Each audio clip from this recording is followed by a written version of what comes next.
Yes, friends. So far, what we have completed, and now what we are going to do, just we are recapping the all things together over here. So we are trying to construct index numbers.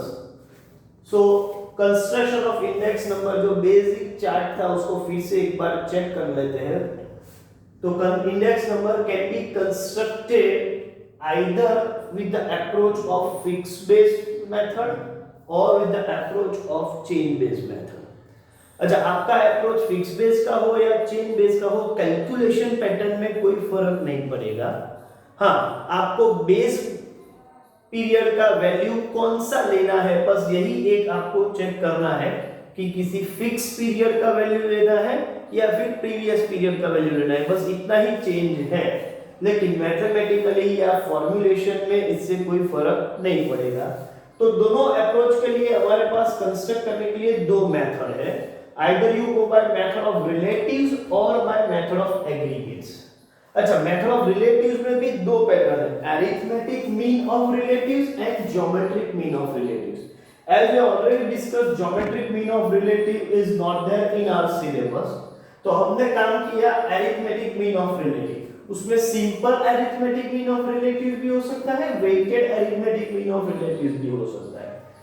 अच्छा, weighted वाला portion अभी बाकी है, ठीक है, वो हम letter part में कवर करने वाले हैं, तो वो आएगा, अभी उसको बाकी रखते हैं. और हमने कवर किया था simple arithmetic mean of relative. उसमें सिंगल आइटम हो या मल्टीपल आइटम हो, सिंपली फॉर्मूला ये था कि सिंगल आइटम है तो हम इंडेक्स कंस्ट्रक्ट करते थे P1 अपॉन P0 into 100, और मल्टीपल आइटम थे तो यही इंडेक्स हर प्रोडक्ट के लिए, हर आइटम के लिए निकालने के बाद एवरेज निकालते थे.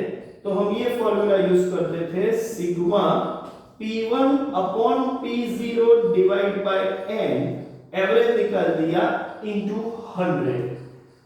अच्छा, weighted arithmetic mean of relative is there in the syllabus, लेकिन वो हम लेटर पार्ट में देखेंगे. आज हम काम करने वाले हैं मेथड ऑफ एग्रीगेट्स. देखो, मेथड ऑफ एग्रीगेट्स में भी simple aggregatives and weighted aggregatives दो है. As such there is no problem और no question given for simple aggregates. फिर भी एज अ फॉर्मूला हम इसको समझेंगे, क्योंकि ये समझेंगे तो वेटेड इजीली समझ में आ जाएगा. सिंपल एग्रीगेट्स के लिए क्या करते थे, देखो रिलेटिव्स और एग्रीगेट्स में पहले फर्क क्या है वो समझने की जरूरत है. रिलेटिव और एग्रीगेट्स में सिंगल आइटम में कोई फर्क नहीं. सिंगल आइटम हो तो हम P1 अपॉन P0 into 100 यही करने वाले थे.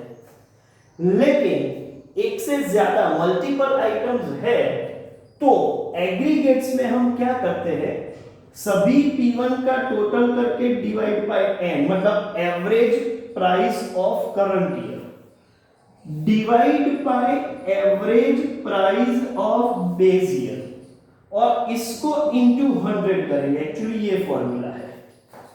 तो करंट ईयर की प्राइस का एवरेज अपॉन बेस ईयर की सभी कमोडिटीज की प्राइसेस का एवरेज, और फिर इनटू 100 करेंगे. एज सच ये n कैंसिल कर दे तो हमारा फॉर्मूला क्या बनेगा, सिंपल में फॉर्मूला ये होगा, index is sigma P1 upon sigma P0 into 100 based on this discussion.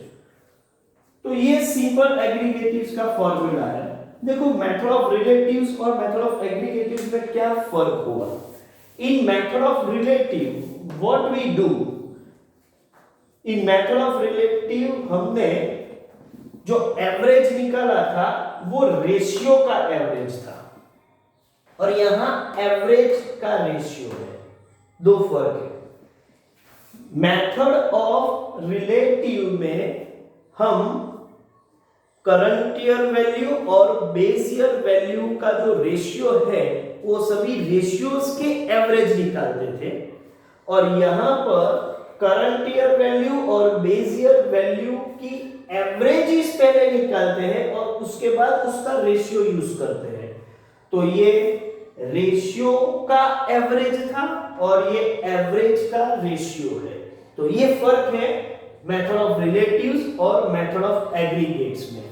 अच्छा, ये सिंपल एग्रीगेटिव है, इसमें सिर्फ हम प्राइस इंडेक्स कंस्ट्रक्ट कर रहे हैं तो प्राइस की ही एवरेज लेके काम करते हैं। लेकिन हम सबको मालूम है कि price cannot be studied in isolation, क्योंकि प्राइस कई तरीके से डिमांड पर डिपेंड करता है। मतलब प्राइस और क्वांटिटी ऐसी चीज है जो आइसोलेशन में नहीं पढ़ी जा सकती। तो हमने यहां पर यह किया कि सिर्फ प्राइसेस का एवरेज निकालने के बजाय हम उसका कंजम्पशन भी देखेंगे कमोडिटीज का, जिसको बोलेंगे क्वांटिटी या कंजम्पशन या डिमांड, ठीक है, और उसको हम वेट मान के चलेंगे। मतलब when price index is to be constructed, quantity will be considered as weight. अच्छा, व्हेन हम वेट क्वांटिटी को ले रहे हैं तो क्वांटिटी भी दो है, बेस ईयर और करंट ईयर, तो किसको लेंगे उसके हिसाब से अलग अलग 3 अप्रोचेस हमें पढ़ने हैं। लेकिन वेटेड एग्रीगेट्स का फॉर्मूला क्या होगा? Index is sigma p1 into weight upon sigma p0 into weight multiplied by 100। तो हमें वेट लेना है। अब वेट किसको लेना है वो डिपेंड करता है, क्वांटिटी को लेना है, लेकिन कौन सी क्वांटिटी, बेस ईयर की क्वांटिटी या फिक्स करंट ईयर की क्वांटिटी, वो डिपेंड करता है कि आपका कौन सा इंडेक्स आप कंस्ट्रक्ट कर रहे हो। इसके लिए 3 अलग अलग एक्सपर्ट इकोनॉमिस्ट और you can say come statisticians ने कुछ फॉर्मूला दिए हुए हैं। जैसे कि हम पहले लेते हैं लास्पियर्स फॉर्मूला। तो लास्पियर ने ये बोला, अकॉर्डिंग टू लास्पियर ये कहता है कि index number is equal to sigma p1। w जो है, वेट जो है, वो किसका लेंगे? तो हम बोलेंगे कि बेस ईयर की क्वांटिटी को वेट लेंगे और इंडेक्स कंस्ट्रक्ट हो जाएगा। लास्पियर के हिसाब से sigma p1 q0 upon sigma p0 q0 into 100। अच्छा, q0 को वेट बना दिया। लास्पियर ये सोच रहा है कि हमको जो इंडेक्स कंस्ट्रक्ट करना है, बेस ईयर की कंपैरिजन में करंट ईयर में प्राइसेस में क्या-क्या चेंजेस हुआ वो मेजर करना है। तो बेस ईयर का जो कंजम्पशन है वही कंजम्पशन सपोज हम करंट ईयर में भी कंटिन्यू करें तो सिर्फ प्राइस के चेंजेस क्या है वो मेजर कर सकते हैं।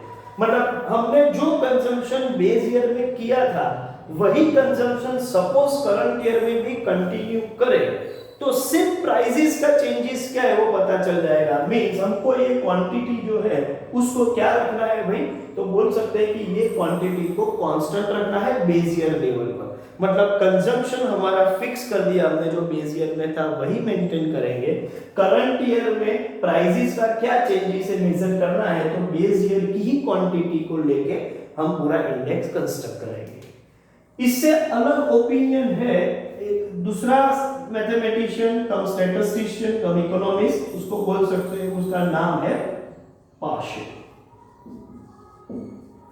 पाशे ने बोला कि सॉरी भाई, ये पैटर्न प्रॉपर नहीं है, मतलब he has his own opinion. उसने कहा कि एक काम करो, हम इंडेक्स कंस्ट्रक्ट करेंगे ये फॉर्मूला से, sigma p1 into q1 upon sigma p0 q1 into 100। उसका ओपिनियन ये है कि बेस ईयर का कंजम्पशन इंपॉर्टेंट नहीं है, current consumption is more important than the past consumption. And logically to some extent it is true also. Say for example सब past consumption और current consumption pattern में काफी चेंज हो गया है। Suppose I was single at that time, I was using very few commodities. लेकिन उसके बाद मैरिज होते हैं, फिर बच्चे होते हैं, तो पूरा कंजम्पशन पैटर्न और कंजम्पशन का क्वांटिटी चेंज हो जाता है। तो आज की डेट में मुझे प्राइस में क्या चेंज है, आज की डेट का इन्फ्लेशन क्या है, ये जानना जरूरी है। तो आज की कंजम्पशन ज्यादा इंपॉर्टेंट है। आज मैं जितना कंज्यूम करूंगा, करंट कंजम्पशन जो है उसके हिसाब से मुझे प्राइस का क्या इंपैक्ट होगा। अब पुराना कंजम्पशन लेके मैं प्राइस का इंपैक्ट चेक कर रहा हूं, लेकिन वो कंजम्पशन ही नहीं है। आज मेरी जरूरतें चेंज हो चुकी है, आज मेरी रिक्वायरमेंट चेंज हो चुकी है, आज का कंजम्पशन पैटर्न चेंज हो गया है। तो करंट ईयर कंजम्पशन या current year quantity is to be taken as weight. तो ये पाशे का ओपिनियन था। वैसे देखा जाए तो ये दोनों इंडाइसेस अपने अपने लेवल पे दो एक्सट्रीम पे खड़े हैं, और रियल इंडेक्स वैल्यू जो है ये इन दोनों के बीच में कहीं पर है। मैं आपको बता दूं, क्योंकि ये इंडाइसेस या तो अपवर्ड बायस है या फिर डाउनवर्ड बायस है। मतलब जो कुछ वैल्यू ओवरस्टेट करता है, कुछ अंडरस्टेट करता है। रियलिटी इन दोनों के बीच में कहीं पर है। तो हमें क्या करना चाहिए, ये दोनों के बजाय सिर्फ प्रीवियस ईयर का क्वांटिटी या सिर्फ करंट ईयर का क्वांटिटी लेके काम नहीं करना चाहिए, दोनों को ध्यान में लेके काम करना चाहिए। तो इन दोनों का एवरेज निकाल दिया। लेकिन जब मैं एवरेज की बात कर रहा हूं तो ये दोनों का एडिशन डिवाइड बाय 2 ये सिंपल एवरेज हुआ। लेकिन जब चेंज का मेजरमेंट करते हैं, रेट ऑफ चेंज है, यार इंडेक्स जो है वो चेंज का मेजरमेंट है, और जब चेंज का मेजरमेंट करते हैं तो ज्यादा अच्छा एवरेज होता है ज्योमेट्रिक में।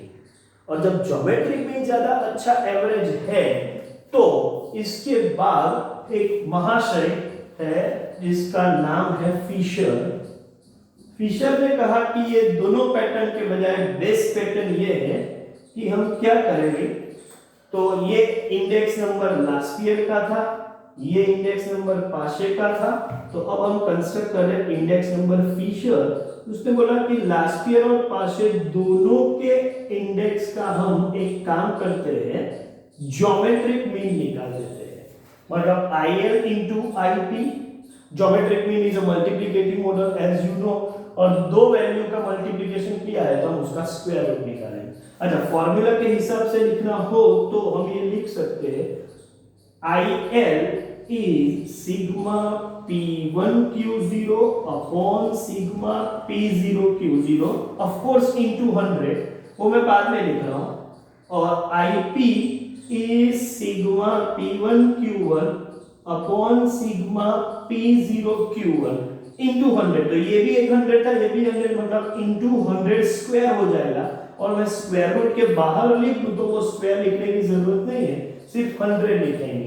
तो फिशर का इंडेक्स एज अ फार्मूला देखा जाए तो under the square root of sigma P1Q0 upon sigma P0Q0 multiplied with sigma P1Q1 upon sigma P0Q1।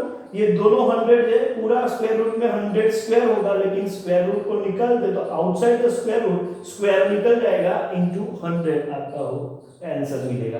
तो ये तीन इंडाइसेस जो है वो हमको पढ़ने हैं, ये वेटेड एग्रीगेटिव्स के लिस्ट में है। इससे अलग भी है, मतलब मार्शल का भी है या कैली का भी है, लेकिन वो सब हमारे सिलेबस का पार्ट नहीं है। ठीक है, तो हम सिर्फ ये तीन इंडेक्स पढ़ने वाले हैं, लास्ट ईयर, पाशे एंड फिशर।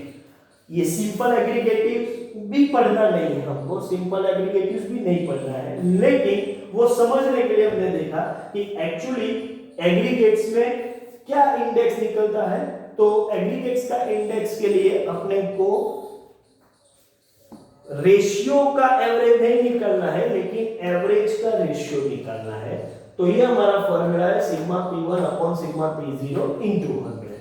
दूसरा एक काम है वेटेड में, वही फॉर्मूला में हमेशा वेट के साथ मल्टीप्लाई करेंगे। वेट किसको लेंगे, when price index is to be constructed, quantity is taken as base। of course suppose हम quantity index कंस्ट्रक्ट करेंगे तो price will be taken as base। अब ऐसा कोई क्वेश्चन हमको सॉल्व नहीं करना है, लेकिन हो सकता है। तो वेट में किसको लेना है, क्वांटिटी को लेना है। कौन सी क्वांटिटी, बेस ईयर की या करंट ईयर की। तो लास्ट ईयर के हिसाब से बेस ईयर की क्वांटिटी लेनी चाहिए, और पाशे के हिसाब से करंट ईयर की क्वांटिटी लेनी चाहिए। ये दोनों अप्रोच एक्सट्रीमिस्ट अप्रोच है, कोई मॉडरेट अप्रोच की ज्यादा जरूरत है। तो फिशर जो है उसने बोला कि ये दोनों इंडाइसिस का एवरेज लेंगे, लेकिन कौन सा? ज्योमेट्रिक एवरेज, अरिथमेटिक एवरेज नहीं लेंगे। और ज्योमेट्रिक एवरेज के हिसाब से Fisher index number is under the square root of IM into IP, और इसको हम फॉर्मूला में भी कन्वर्ट कर सकते हैं। इसके साथ एक और पॉइंट मैं आपको बता दूं जो बहुत जरूरी है, ऑब्जेक्टिव क्वेश्चन के लिए काफी इंपॉर्टेंट माना जाता है। ये सभी इंडाइसेस में Fisher's index is considered as the ideal index. जितने भी इंडाइसेस, मतलब रिलेटिव्स की बात करो या एग्रीगेट्स की बात करो, और जो हमें पढ़े हैं वो भी, और कुछ बाकी भी रह गए हैं जो सिलेबस का पार्ट नहीं है, वो सभी जितने भी पॉसिबल इंडेक्स हम कंस्ट्रक्ट कर सकते हैं, वो सभी इंडाइसेस में बेस्ट या आइडियल इंडेक्स जो है वो है फिशर का इंडेक्स। तो मानते हैं कि Fisher index is considered as the ideal index. तो पूछेंगे कि क्यों उसको आइडियल माना जाता है? तो इसके लिए 4 रीजन है। फिशर का इंडेक्स क्यों आइडियल है, इसके लिए आपको 4 रीजन देने हैं, उसकी आइडियलिटी क्या है।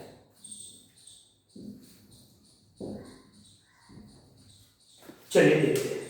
फर्स्ट रीजन तो ये है कि Fisher's index is based on current year quantity as well as base year, मतलब किसी एक ही क्वांटिटी को ध्यान में लेकर नहीं बनाया है। It is based on current year as well as base year, मतलब current year price, base year price, current year quantity, base year, सभी फिगर्स को या सभी वैल्यूज को कंसीडर करके वो कंस्ट्रक्ट किया गया है। मतलब इट टेक्स इनटू अकाउंट और it considers base year as well as current year, दोनों को वो कंसीडर करता है। एक तो ये रीजन है। दूसरा एक रीजन लेते हैं कि वैसे देखा जाए तो जब भी हम इंडेक्स कंस्ट्रक्ट करें तो वो रेट ऑफ चेंज है, और चेंज के लिए आइडियल एवरेज ज्योमेट्रिक मीन माना जाता है, अरिथमेटिक मीन नहीं मानते। तो इसका मतलब ये हुआ कि Fisher's index is a geometric mean of last year and past year index, और geometric mean is considered as the better average for constructing और for measuring rate of changes, और वो ज्योमेट्रिक मीन को ही बेस बना के काम कर रहा है। तो उसकी वजह से भी इसका मतलब uses geometric mean as average, ये एक दूसरा रीजन है, और which is considered as better average for measuring changes. Third point ये है कि लास्ट ईयर और past year index are on extreme point, और रियलिटी ये दोनों के बीच में है। इसका मतलब ये हुआ कि ये दोनों या तो अपवर्ड बायस है या डाउनवर्ड बायस है। तो फिशर का इंडेक्स ये दोनों इंडाइसेस की जो बायसनेस है वो ज्योमेट्रिकली रिमूव कर रहा है। तो इट ज्योमेट्रिकली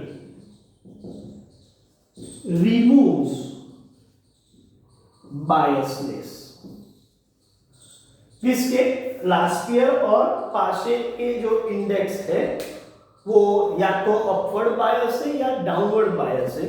ये दोनों बायसनेस रिमूव होके, ठीक है, ज्योमेट्रिकली आपको एक एग्जैक्ट या करेक्ट और ज्यादा अच्छा वैल्यू मिल सकता है वो फिशर की फॉर्मूला से। ये 3 रीजन जो है, वो 3 रीजन तो है ही, लेकिन सबसे इंपॉर्टेंट रीजन जो है वो 4th रीजन है, और वही 4th रीजन की वजह से ये इंडेक्स को आइडियल माना गया है। वैसे वो 3 रीजन भी है, लेकिन वो अपनी जगह पर है। सिर्फ 1 मार्क में पूछे तो 4th रीजन ही देना है। हाँ, 2 मार्क या 3 मार्क्स में क्वेश्चन हो थियोरेटिकली तो सभी रीजन डिस्कस करने हैं, लेकिन सिर्फ 1 मार्क का तो मोस्ट इंपॉर्टेंट रीजन जो है वही आपको लिखना है। और 4th रीजन क्या है वो मैं समझाने से पहले 1-2 चीज में बता दूं कि जितनी भी ये फॉर्मूला स्ट्रक्चर होती है, रिलेटिव से या एग्रीगेट से, अरिथमेटिक मीन या ज्योमेट्रिक मीन, सिंपल, वेटेड, कोई भी फॉर्मूला स्ट्रक्चर होती है, वो फॉर्मूला कितनी वायबल है, कितनी सफिशिएंट है, कितनी एफिशिएंट है, उसके लिए कुछ टेस्ट होते हैं फॉर्मूला के कि ये फॉर्मूला एफिशिएंट है या नहीं है। और वो टेस्ट भी फिशर ने ही एक्सप्लेन किए थे, मतलब he was the first person to introduce such kind of test. ये जो टेस्ट है उसको हम बोलेंगे टेस्ट ऑफ एडिक्वेसी, लिख रहा हूं मैं, टेस्ट ऑफ एडिक्वेसी या फिर टेस्ट ऑफ कंसिस्टेंसी भी बोल सकते हैं। तो ऐसे 4 टेस्ट है, टेस्ट ऑफ कंसिस्टेंसी या test of adequacy, formula verify करने के लिए, फॉर्मूला की एफिशिएंसी चेक करने के लिए या फॉर्मूला की सफिशिएंसी चेक करने के लिए 4 टेस्ट है। एक टेस्ट है यूनिट टेस्ट, दूसरा है time reversal test, factor reversal test and circular test. ये 4 ऐसे टेस्ट है जिसमें कोई भी फॉर्मूला चेक कर सकते हैं और जो फॉर्मूला ये सभी टेस्ट सेटिस्फाई करे वो बेस्ट फॉर्मूला मानी जाएगी। अब प्रॉब्लम ये है कि कोई भी फॉर्मूला चारों टेस्ट को सेटिस्फाई नहीं करती, कोई भी फॉर्मूला चारों टेस्ट को सेटिस्फाई नहीं करती, एक को करेगी या 2 को या 3 को, लेकिन सबसे ज्यादा 4 के बजाय 3 टेस्ट सेटिस्फाई करे ऐसी एक फॉर्मूला है।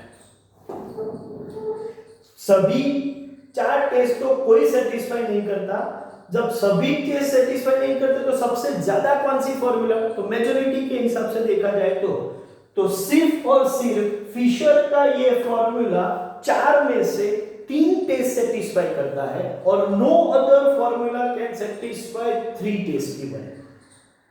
ठीक है, तो आप बोल सकते हो ये सबसे इंपॉर्टेंट रीजन है कि Fisher's formula satisfies time reversal test and factor reversal test। दोनों टेस्ट और उसके अलावा एक यूनिट टेस्ट भी वो सेटिस्फाई करता है 4 में से, लेकिन यूनिट टेस्ट ऑलमोस्ट हर फॉर्मूला सेटिस्फाई करती है। ये दोनों की वजह से उसको आइडियल माना जाता है।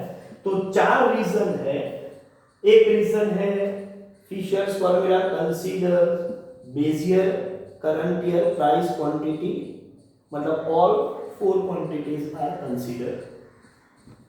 सेकेंड पॉइंट है Fisher's formula uses geometric mean as average, which is considered as better for measurement of changes.